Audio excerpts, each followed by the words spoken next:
Welcome, Jen, to Healing as Humans. We're going to have a conversation today that's going to dive into all things healing. And you are somebody that I wanted to have on this podcast when I saw you recently share what you've been through and a challenge that you've had to overcome, which is not an easy feat. But in your grace and in your willingness to share about that challenge and your vulnerability, I saw so much of your humanness and I Mm. saw so much of your willingness to actually take that experience as a way to grow rather than to crumble. And that is what I feel is so amazing about the human spirit at times is that we can have these things we face in life and it's very hard. At times we feel like we want to get knocked down and we want to say, like, I can't move forward. But you chose to use this to build a level of resilience and to also learn from what pain can teach us. And I think that that's an incredible thing. And you've also inspired me just when I met you in Landmark and Landmark at the personal development forum that we went to. I always found you to be somebody who was pretty true to herself and authentic. And I find that you've still done that, following you on social media and everything that you're up to. So I'm excited to chat with you and just see where the conversation goes. But I wanted to just start. I know this is like going back, Yeah. but I wanted to start with like, where did you learn to become self-expressed? Was it somewhere in your childhood, or is it something you had to develop along the way? Where did that all start for you? Oh my gosh. Well, thank you so much for even opening up that conversation with where we started and where we were at the time. I didn't think I was that authentic, to be honest. I felt like my authenticity journey started after that program ended. That's not to say it didn't get plant the seeds, but I'm so glad to be here. So thank you for inviting me. Um, where did it start? So was the question where did it start or what was my childhood like? Was that the I question? feel like, yeah, I sort of combined two questions in one there, but essentially what it is where did your self-expression and your ability to self-express begin? Was it in your childhood or after that? I think it was because growing up I've been in a culture that's not really self-expressed, if we're being honest and candid. Growing up in an Asian culture, you are living life in your parents' eyes.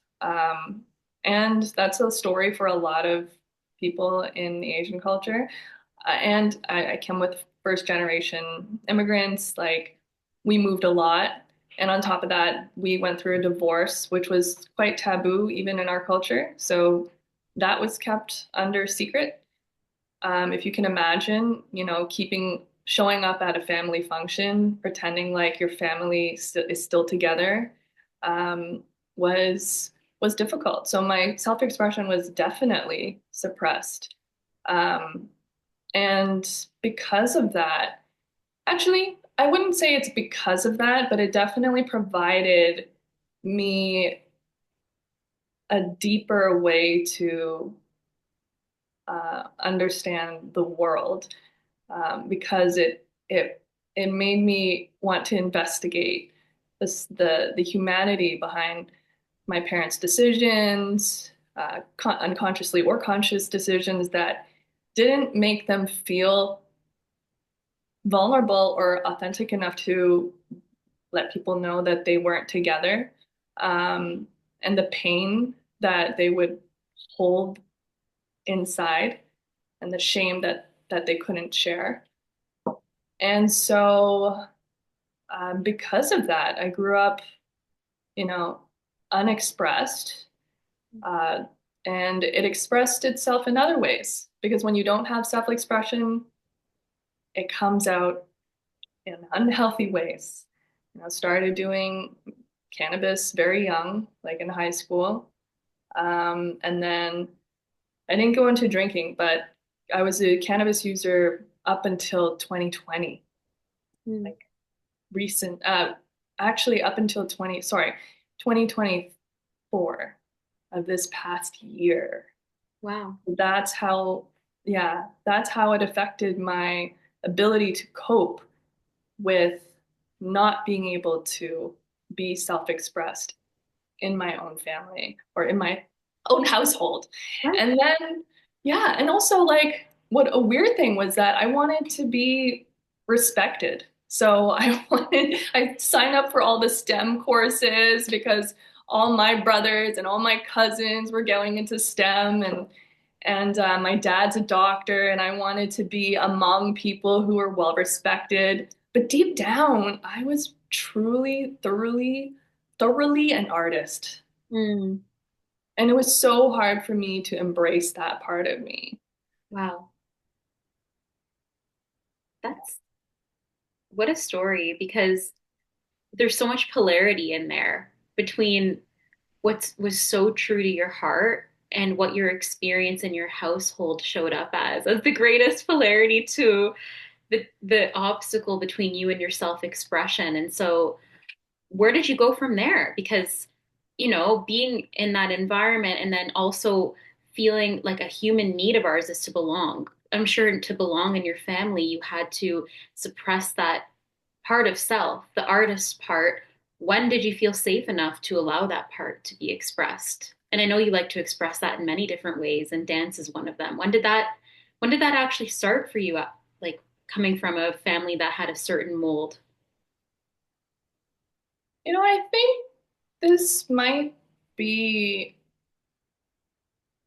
I think it could be relatable to some people, but for me, I found going into the arts when I wasn't able to perform very well, actually, even by on average in STEM courses. It felt like an interpretive way of being. Like no one could really give me a measurement of who I was as a standard of academia. And so it started out as in the arts because it was hard to measure my quality of my beingness, my expression, all of that. And I was a very good visual artist. I don't do it as much anymore, but that's where I started. And and I remember drawing a. I was so like must have been depressed when I was a kid because I drew a fallen angel being hung, Oh, like wow. a very sulken angel being hung. And I remember being called into the guidance counselor's office, being asked, like, "Are you okay? Like, is the home okay?" Like, and I didn't have the words. I didn't have the expression. Um, and so it was all through the arts in order to somehow interpret my own emotions and process my own emotions. Yeah. Yeah. And then I found dance much later. I found dance when I was 26, 27, and that unleashed a whole avenue of exploration and sensuality and confidence and a full embodiment of a human experience. Mm, beautiful. It's truly amazing what I've heard dance can do for people in reaching into the depths of themselves to meet themselves in like you said, more of maybe they're both masculine and feminine and being able to express their sensuality and also ground into their body.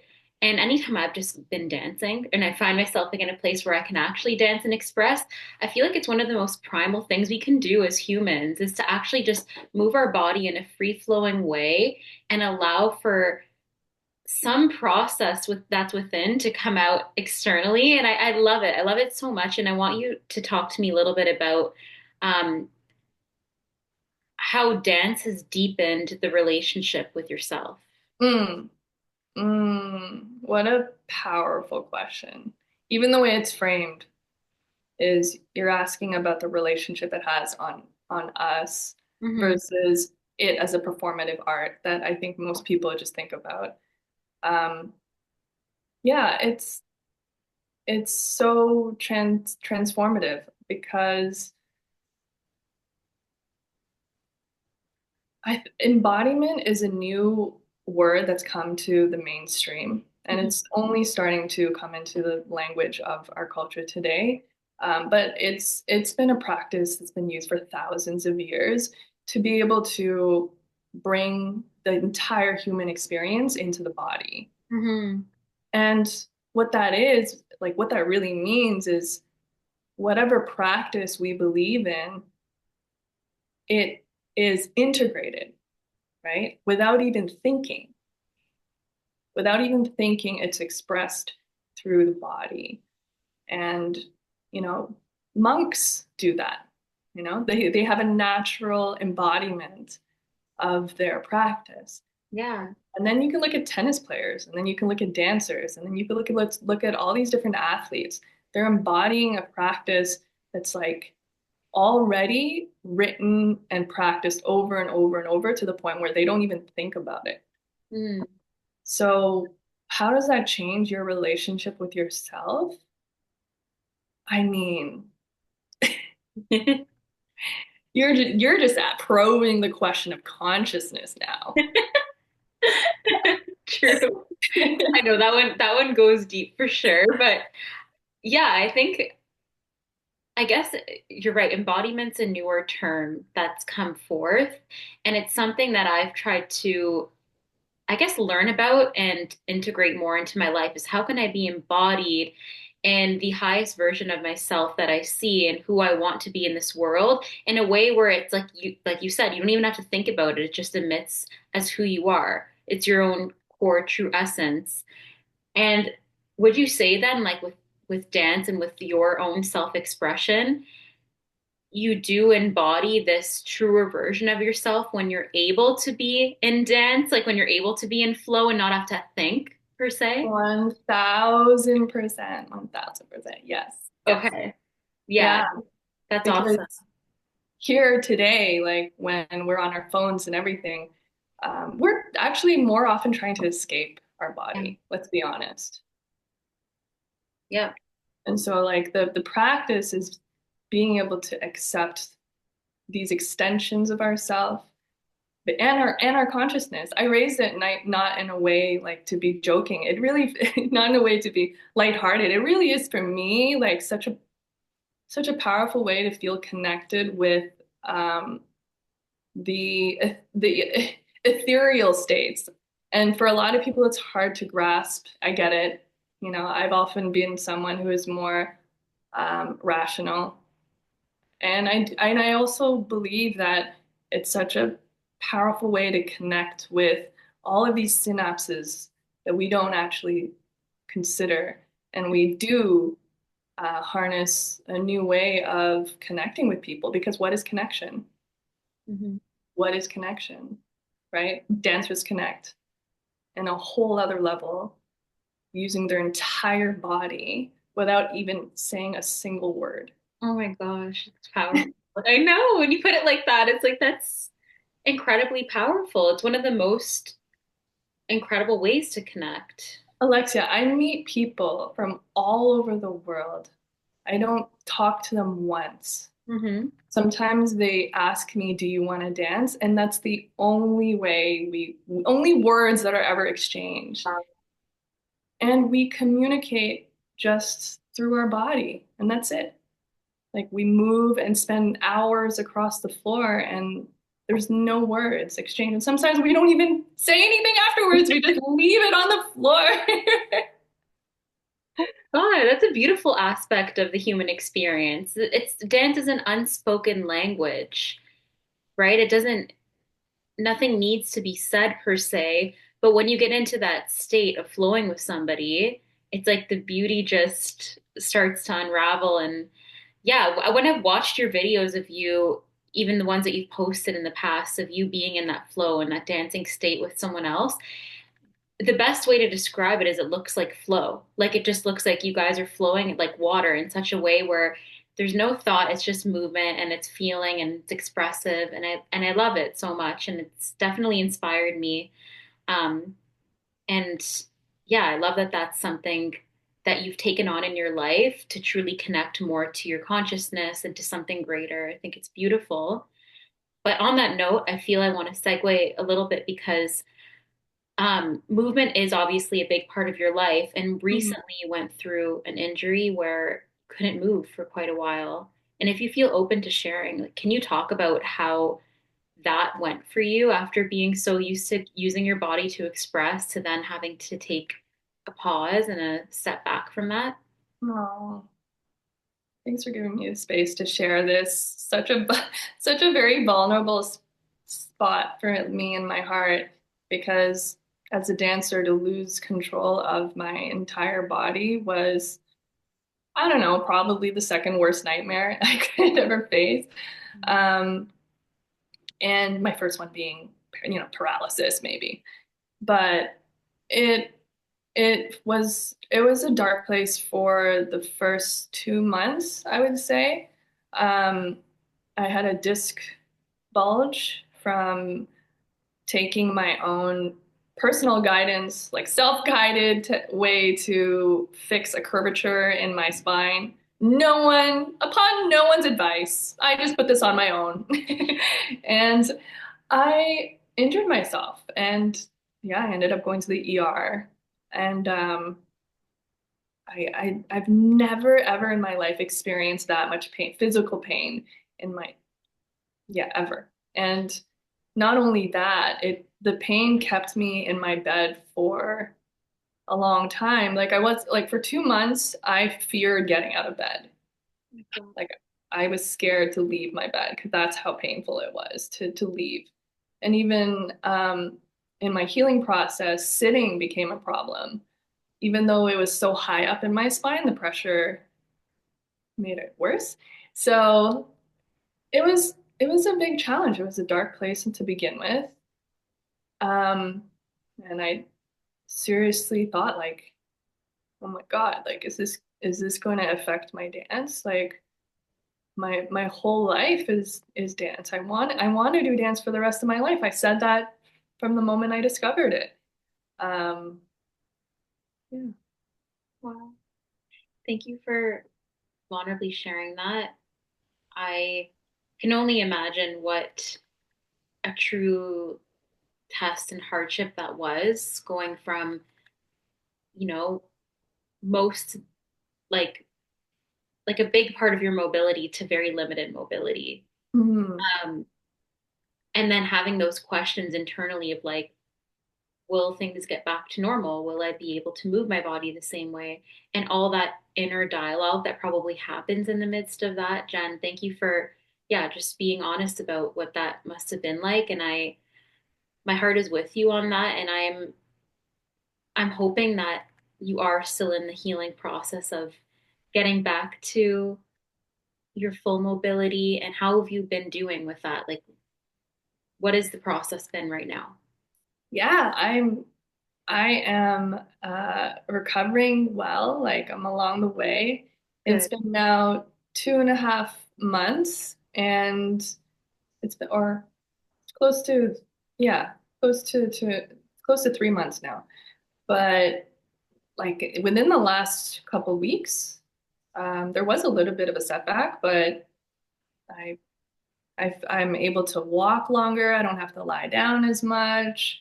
I'm able to carry things, whereas before I wasn't able to. But listen, like, had I not experienced this, I probably would have gone through life thinking in the same personal development brain that I was used to, which was if I can do it, anybody can. Mm, I had a real dose of reality, and it was nice to come back down because had I not had this injury, seriously, I'm so grateful that I was the one who experienced this because I really believe that my own tools can get me out of anything. Um, I have all the tools in my under my belt. I have strong values in health anyway, so it wasn't like my I honestly felt like I could be prepared for anything, Alexia. Like honestly, I felt like I could have been prepared for anything. But that's not how life works. Yeah, I know. You know, right? Yeah, I do. Like life will have a way of humbling in a way we never thought was possible, truly. And you're like, yeah, I can handle it all. And then it's like, and then take this challenge. And you're like, great, I wasn't prepared for this one. So I know what that's like in my own version of what that can look like. And to come out on the other side, if we're so lucky, is to truly humble and give us grace, right? To know like what our bodies are capable of and um, just once again that we are healing vessels for the most part. Like we can heal through many different things that we're faced with. And I always try to look personally at that silver lining is that look at this miraculous vessel we get to experience that without us having to really think about it in its own time. Sometimes we can't control it, right? We have to allow for that process to take place, but it can heal. And that's a brilliant thing. Hmm. Yeah. And I would say I was on a dangerous path. Like that is a dangerous path to go down towards when you think that your your skills will forever serve you and everyone else around you. Um, that does not serve you and anybody else, even when it's with great intentions. Mm-hmm. I have so much more compassion now than I ever did in my life, Yeah. ever, like in my life.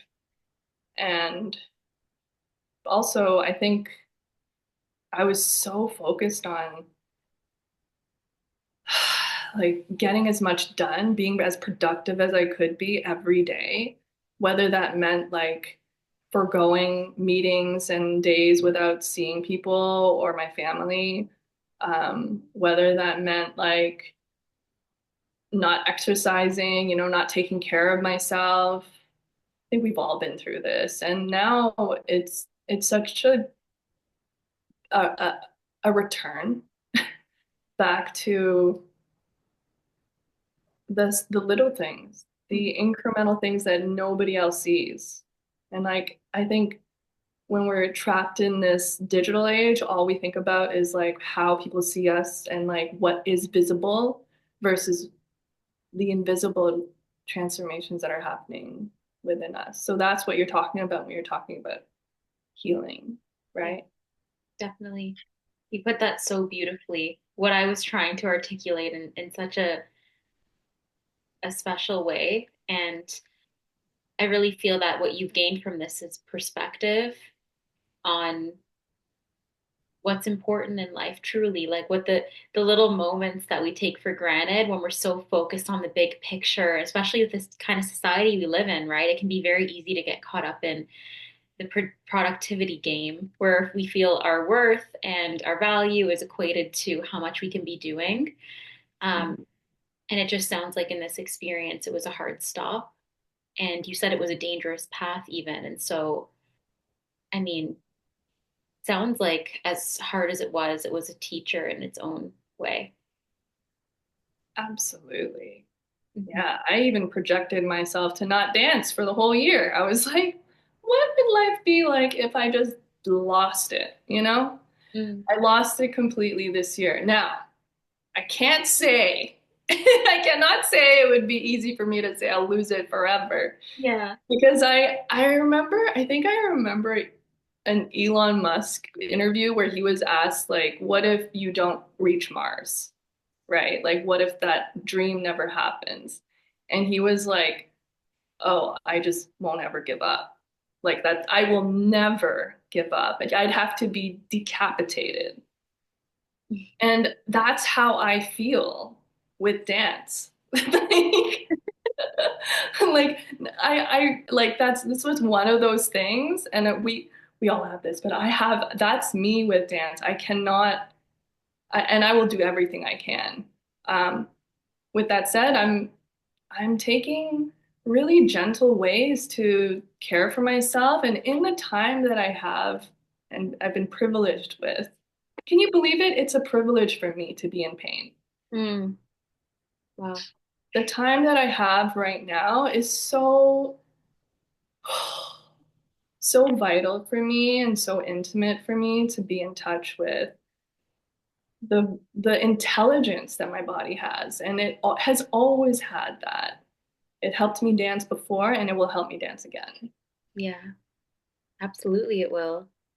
And you brought up a word, intimacy, which I actually want to focus on with you because something that you say that you bring forth and share for others, and you have a title for yourself as a self-intimacy coach or self-intimacy specialist. What is self-intimacy? What does that mean to you? And how do you support other people in that realm? Mm. I think we've been really good at developing ways to be good at what we do to compensate or cloak what we've been hiding our entire lives. Like we're bodies of insecurities.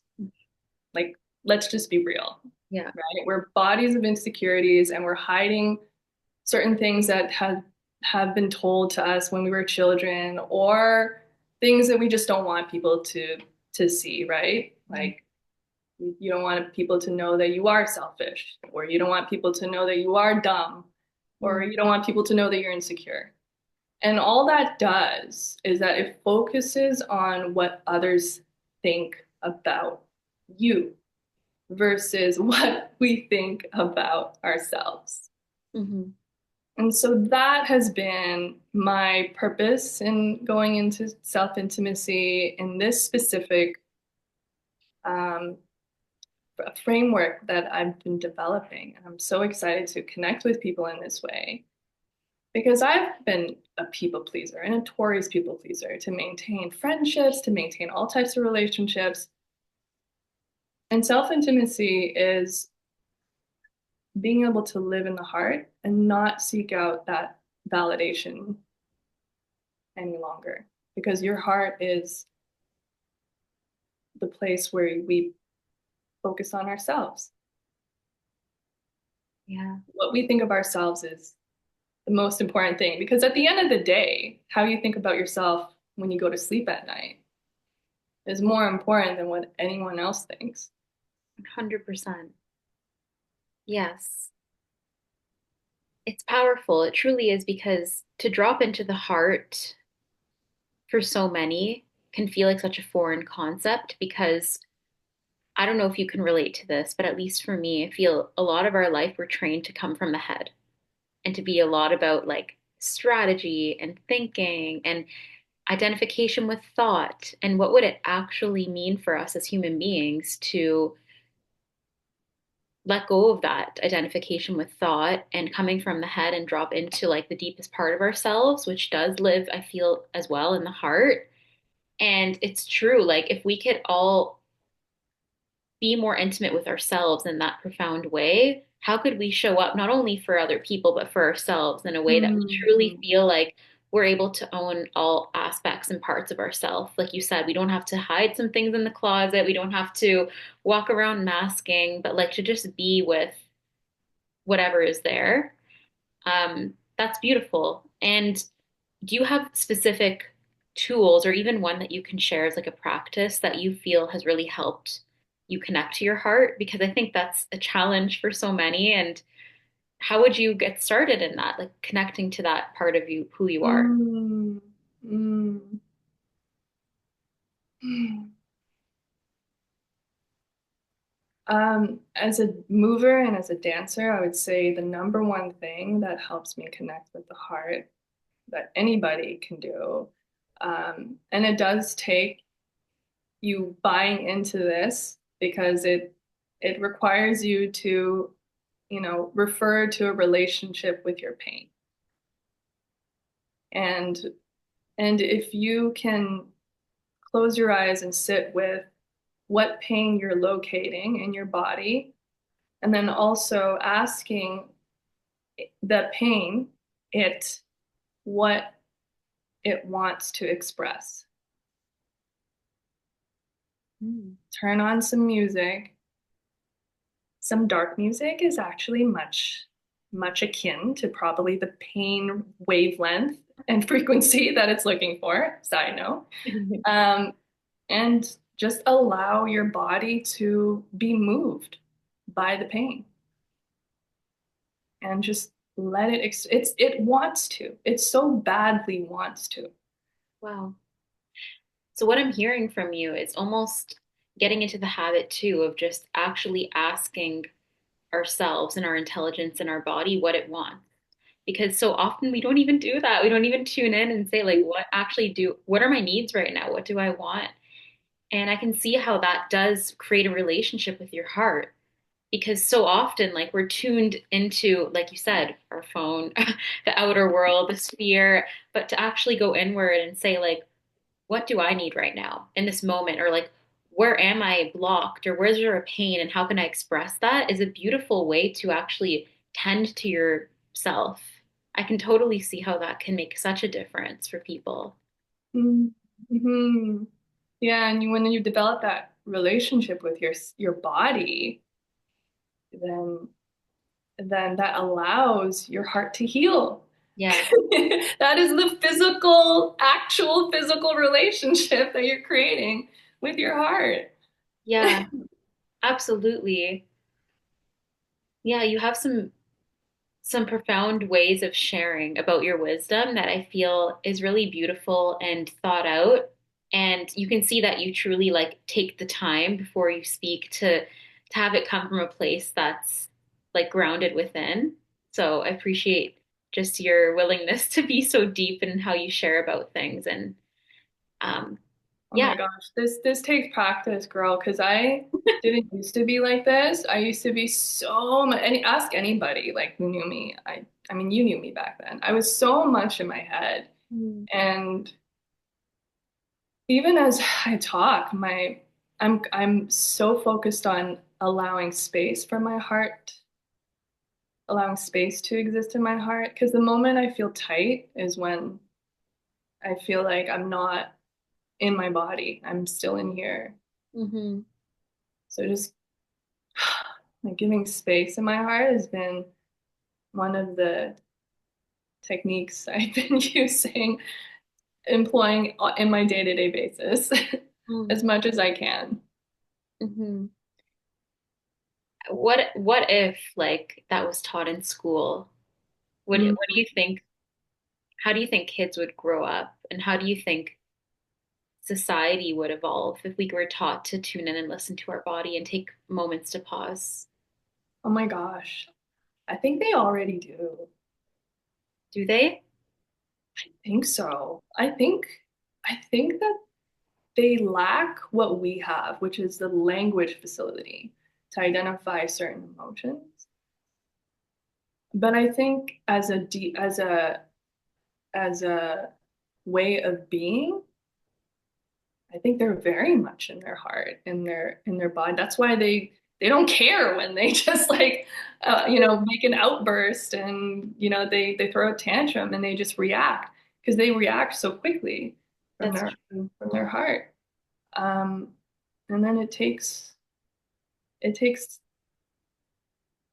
skill, time, maturity to be able to regulate.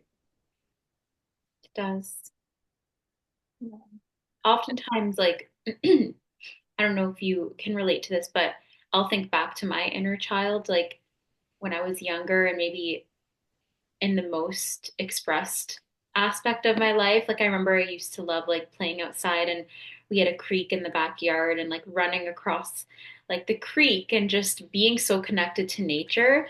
And I asked myself the question like, where did I lose that? Or how can I get her back? Or how can I connect with her? And I guess that's more of what I was trying to like describe is there is a part of us that still lives within us. That's that inner child I feel that's so expressive and connected to our heart. But where does that go? Is it something that's like taught out of us? Is it a protective strategy we have to develop? Like why do we lose that when we become adults, right? Like Where do you think it goes? You know what? I think a lot of people would point to just uh, the way we were raised, but I actually don't think it's as simple as that. Hmm. I do see because I helped raise a 5-year-old from 2 to a 5-year-old, and Wow. I remember him trying to jump off something, and he got in his head and kind of like, halfway jumps and kind of like second guess himself and like Yeah. lands on his bum. Yeah. And I think sometimes it's just the human ability to retain our experiences of pain. It's just we're so good at it. We're really good at keeping that memory because as an evolutional strategy, it has helped us before. Yeah. And it certainly helps us today, but when it works against us is what we're focused on changing and what I'm focused on changing as well. Hmm. So with all of that and the journey that you're on and tuning more inwards and potentially wanting to help be a guide for others to do the same, what do you see for your future? What do you see for how you want to be of greatest service in the lessons that you've learned along the way and what you want to help other people find within themselves? Oh my gosh, well, right now I'm on this journey to deepen my understanding with somatics, my body, and Tantra, using the Tantra uh, philosophy. And again, also, I'm in a program right now that's focused on Tantra and somatic work. What is Tantra? Well, the my definition of what Tantra is, um, it's already, I feel ill-equipped to be able to provide the real definition of Tantra. But what attracted me about Tantra, that's the best way to put it. There we go. What attracted me to it is understanding the polarities and creating balance in your life with the polarities of masculine and feminine, with darkness and with light, with, you know, pain and pleasure. That's what attracted me to Tantra. Mm. And I think what's really powerful, and I think this really links to the whole dance conversation too, is, and I also think it links to any type of fitness as well, is like when we induce pain, we can also increase pleasure sometimes, right? And the opposite is true when it works against up to a threshold. You start seeing it comes out of balance, like you put yourself off balance. Um, and I think it's really sweet to be able to trust your body. So now I'm in this recovery journey where I'm getting expert opinion from this guy, expert opinion from this girl, this physiotherapist, an osteopath, a chiropractor, like, and they're all like, some of them are just opposing opinions. Mm. It can leave somebody really confused, especially if they're not trusting of their own body. Yeah. You outsource Hmm. your power to other people, and then you wonder why you're confused. But when you're able to be in your body and you have a partnership with your body coming from my history in dance, when something doesn't feel right, it's not right. Don't keep pushing it. Now, pair that with today where like to get those gains, you gotta keep going. Yo, Tough Mudder, like keep going, like just keep going. It's like this like grind, and then you find yourself in the freaking doctor's office, like and you're done for the next whole year. I mean, that's what happened to me. Hmm. That's what happened to me. I'm living proof of what I'm living proof of what has been symptomatic of this culture. Like that it's completely prevailed in that the grind is the albeit glory hole for people to worship. And that is how you get to success. Mm-hmm. But yo, like what you leave behind is so much more of a cost. Mm-hmm. Your relationship with your body, my relationship with my body was everything to me. And oh my God, it makes me emotional just thinking about this right now. Oh my God, like my poor body. It's just like, what are you doing? Like that was the conversation with myself. And I had to heal. I mean, I'm healing physically, but I'm also healing a part of me that was so much trying to compensate. We were talking about earlier about, trying to maintain this visible vision of success. Mm-hmm. At what cost, right? Yeah, that's the big question. And can we find balance as a species, being able to achieve greater things and the life that we can all thrive in and have a relationship with our bodies?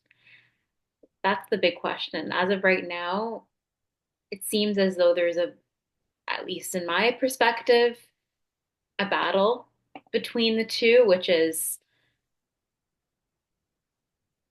choosing to be a part of the grind and, like you said, having that sometimes go to extremes and it coming at a cost, or choosing to listen to yourself and choose an alternative path to maybe what conventional success would look like, and maybe having that be more of an uncomfortable path right now because it's not the norm. Genuinely, what I've seen, like it's not the norm to see success as actually like having a regulated nervous system and taking care of your body and having great relationships. Like it's hard when we come from such conditioning that success looks like Mm. external gratification rather than what the state of our internal is truly. So do you think that for humanity and where we're at right now, like it's possible to have balance in both? Or how can we still be successful and have a relationship with our body? That's the big question. I 100% believe it's with self-intimacy. I think when you ask, what do we allow? Like, do we allow ourselves for this? Do we allow ourselves for that? I think what the heart allows is integration. And I think that that's the part that's the invisible work that's not happening. We get addicted. I get addicted. You get addicted to all of the ways that makes our life so tasty. And then we avoid the pain. So I think there's two parts to this. Two parts where I think people really struggle with self-intimacy is just this not allowing space for integration and getting too used to comfort, just avoiding pain at all costs, Mm-hmm. right? So the balance is really allowing for integration to happen when also a life worth living is experiencing pain. Yeah. Pain is not inherently bad. Yeah. Pain is there to give us a threshold. It's Yeah. like it's like, oh shit, like okay. Okay. I I think I'm I think I'm like Tony the Tiger, or I think that like I'm somebody else. That threshold's telling me, hell no, girl. Like, you are not that girl. Like, I'm like, okay, right. I'm gonna go back over there. You know what I mean? Like what you're saying reminds me a lot of like the Buddhist teaching of craving and aversion. I don't know, have you ever dove into the teaching of the Buddha or like Vipassana meditation at all? Because what you're saying just reminds me so much of that between like craving and aversion and pain Mm, and pleasure. Like both of those have a relationship. And it's true that as long as we avoid one, mm, we are going to suffer. And we need to find balance in the two because, like you said, first of all, one couldn't exist without the other, but we have to be able to experience the other in its fullness to be able to fully feel the capacity of the other side of the spectrum. And so, yeah, it's definitely an interesting conversation to dive into, like pain being like an important aspect of our humanity and how so many of us tend to avoid it because we want the juicy parts of life. And it's like, well, the juicy parts of life can't be in their fullness without the other aspect of it that we tend to avoid. And I wonder, like, where that comes from. I guess it's like you said, it's just almost like a survival mechanism that we've learned for the evolution of our humanity to avoid pain, but sometimes it has a cost to it. yeah, I have a much deeper take on this because I'm very spiritual, Yeah, and be sure. oh, it's a pleasure to always go into that because sometimes um yeah, sometimes I'm not sure how deep the people are willing to go. But I do think it has to do with living in a secular world now today where we're discovering life without God. And I don't know your personal belief, but like I've grown to welcome God in my life. That's not like a Christian God or anybody like it's just God. Hmm. And it can be hard for people to understand what pain is without meaning. Think about it. It's really hard. It's really like, what is this for? Why? Why would anyone want to go through this? Why is life waking up life every day so hard when you're in pain, when you're in depression? Like, why? Why go through that? It's it's really difficult Hmm. for people to fathom that pain is is the fullness, like you described, is the fullness of the human experience, and that we are made for it. You know, and spiritually, I believe that we are made for it because we reflect something else, something much greater. Like I don't believe that I'm just this body. I do believe I'm a reflection of something else, and I also reflect what what I what I create within myself. I'm just as powerful, Wow. and I'm also as powerless. Hmm. And Beautiful. that's what I think is so meaningful is like that relationship between the powerful and the powerless, like the surrenderer and the power that we have. Constant wave. Yeah. Yeah. I can 100% resonate with your beliefs that you just shared, Mm, and that in times in my own life when I've gone through a lot of pain and I didn't have meaning, I almost didn't see a purpose of being here in full mm, transparency at some points. But upon my own healing journey, as I've found more meaning and connection to source, God, you want to mm, call it, and self, and understanding, like you said, owning all aspects of the human experience and allowing for all parts to be there, I've found far more connection than I've ever found before. And it's still growing with something greater than myself. And mm. so, what you said just now, so beautifully put, I 100% resonate with. And it's that without meaning. Like some spiritual teachers now would say we're in a meaning crisis. And without meaning, you're right, pain and even the pleasure can't be experienced in its fullness, Yes. right? Even pleasure. Yes. Not just pain, but even pleasure. And we see that. I think we see that happening now, like this real disconnect from just life as we know it and how this lack of gratitude is prevalent.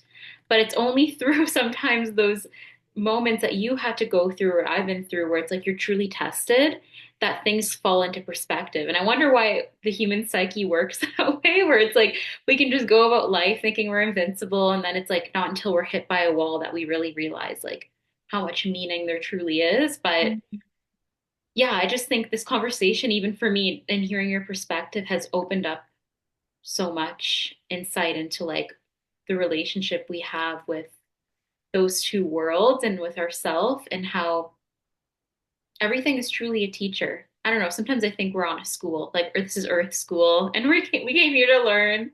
And yeah, it's just interesting how so many perspectives exist, but we're all kind of pointing to the same thing. Yeah, totally. And thank you for being here on this planet. Like I think I think when you were challenged to be in touch with reality when it was so difficult to be in reality, I mean, that takes so much um, inner love and how much deeper you had to go, right? Like not just on a surface level, but how much deeper you had to go to transform and alchemize the darkest parts of you and reflect that back into the world.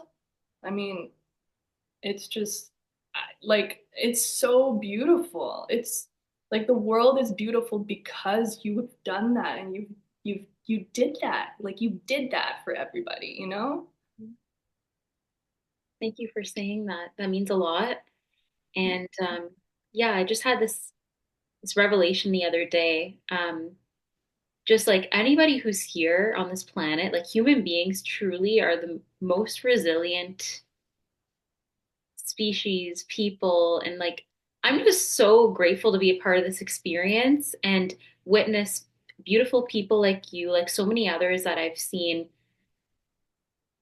going through just life and reality and all of its challenges and even what's showing up in the world right now and just to see the spirit and how we can continue to move through it is incredible to me. And it always humbles me to see like what human beings are actually capable of. And I hold on to so much hope because of it. Like I know right now, many people can feel like there's a lot to fear when, while that can be true, I think there's also so much to have hope for. And you're an example of that just in who you're showing up being and what you're also alchemizing from your own experiences. So yeah, before I wrap up our conversation, I just wanted to give you one last question. And it was going to be, what advice would you give to anybody who's going through their own challenging experience right now on their journey and path?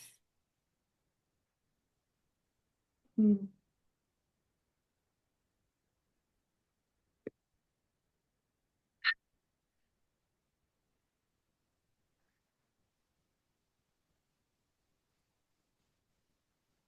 It's to stay connected to your faith and other people.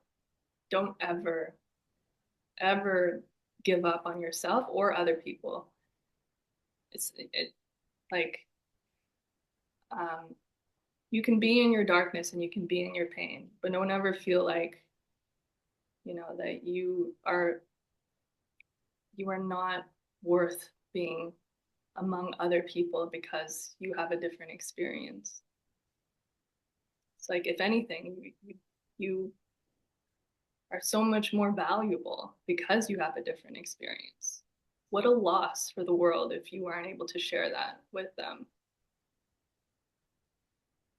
I believe that darkness, you, Like darkness to me is just pain, allowing pain, it's experiencing that pain and to do good in darkness. Because I would define good and evil as good being interdependently helping yourself and others, and I define evil as like isolating yourself, allowing that to isolate you, not you, you're just allowing that to isolate you, and you can do good while you're in darkness. People have done profound good in their deepest amount of pain, and I Mhm. have also seen people who have done profound evil by torching light, Mm. pretending to torch light. Mm. Yeah. So stay connected to people. Never lose faith in people. Never lose faith in yourself.